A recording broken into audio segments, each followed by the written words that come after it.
Welcome to the Explainer. Today we're taking a close look at a car that's shaking things up, the Leapmotor B10. It's got a price that seems almost too good to be true, but the big question is, does it actually deliver? Let's dive in. All right, let's just get straight to the point. This is the number that has everybody talking. $38,990. And get this, that's the drive-away price for the entry-level model. I mean, that price tag officially makes it the most affordable electric SUV in Australia. But let's be real, the market is absolutely flooded with new EVs right now. So, is a cheap sticker price enough? We need to know, is it reliable? Is it efficient in the long run? Is it actually a good car? So, to figure that out, let's start by digging into that price. What are you getting for your money? And who exactly are you buying it from? What's pretty interesting is the first impression it gives off. It has this really contemporary, clean design, and to some people, yeah, it looks a whole lot more expensive than it is. It's got that modern, minimalist vibe that honestly just works. Okay, so let's talk about the name on the badge. Leapmotor probably doesn't ring a bell, and that's fair, but the company behind them should.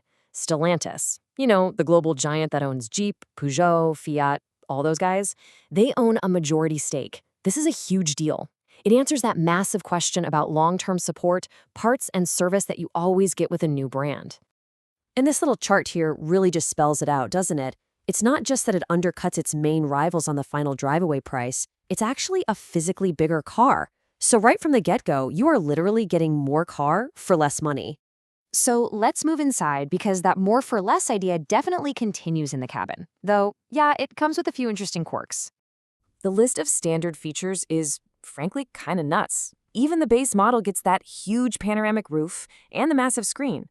If you step up just one level, you're getting heated and ventilated seats. I mean, that's stuff you usually find on cars that cost way, way more. But there is a trade-off for that super minimalist design. That giant screen controls pretty much everything. And while it's apparently really fast and responsive, reviewers did point out that it's a bit of a pain to have to tap through menus for basic stuff like mirrors or temperature. Things you might want to adjust on the fly. And yeah, the interior is this funny mix. On one hand, you've got these genuinely nice, soft touch materials that feel really premium for the price. But then, on the other hand, there's this weirdly empty space on the dashboard that's meant for you to customize. It's a choice, for sure, and it might not be for everyone. Okay, so we've covered the price and the interior. But what about the most important part? What's it actually like to live with and drive every day? Well, looking at the specs, the performance is perfectly fine for daily driving. An 8-second 0 to 100 time isn't going to set your hair on fire, but that's not the point. The power delivery is all about being smooth and effortless, which is exactly what you want in a family SUV. And the range, totally practical for city life with enough juice for the occasional road trip. And this really gets to the heart of it. The engineers clearly made a choice here. This car is tuned for comfort, period. It's not trying to be a sporty, sharp-handling machine. Instead, it just glides over bumps, making for a really relaxing and quiet ride. And what about long-term costs? Well, this number is a great sign. One reviewer managed to get just 14 kilowatt hours per 100 kilometers in real-world testing. For a family-sized SUV, that is seriously efficient, and that means your running costs are going to be super low.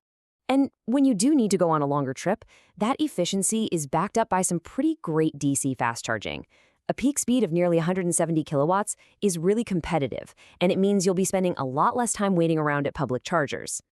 Okay, so let's wrap all this up and try to answer that big question we started with. Is the Leapmotor B10 actually a smart buy? Well, the professional reviews seem to think so. The RAC review gave it a perfect 10 out of 10 for value, a perfect score. And, crucially, a 9 for safety, which is backed up by a 5-star rating from Euro NCAP. And they are famously strict.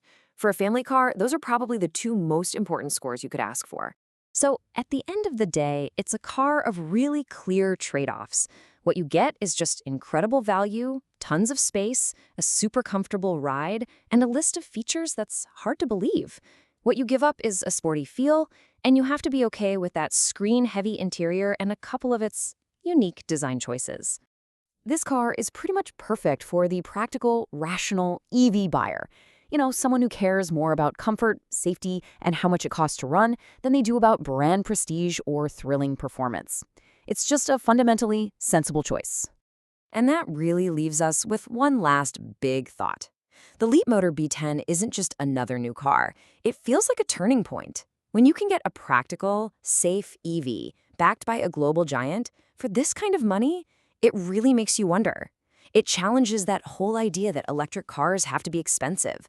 The game is definitely changing, and it's changing fast.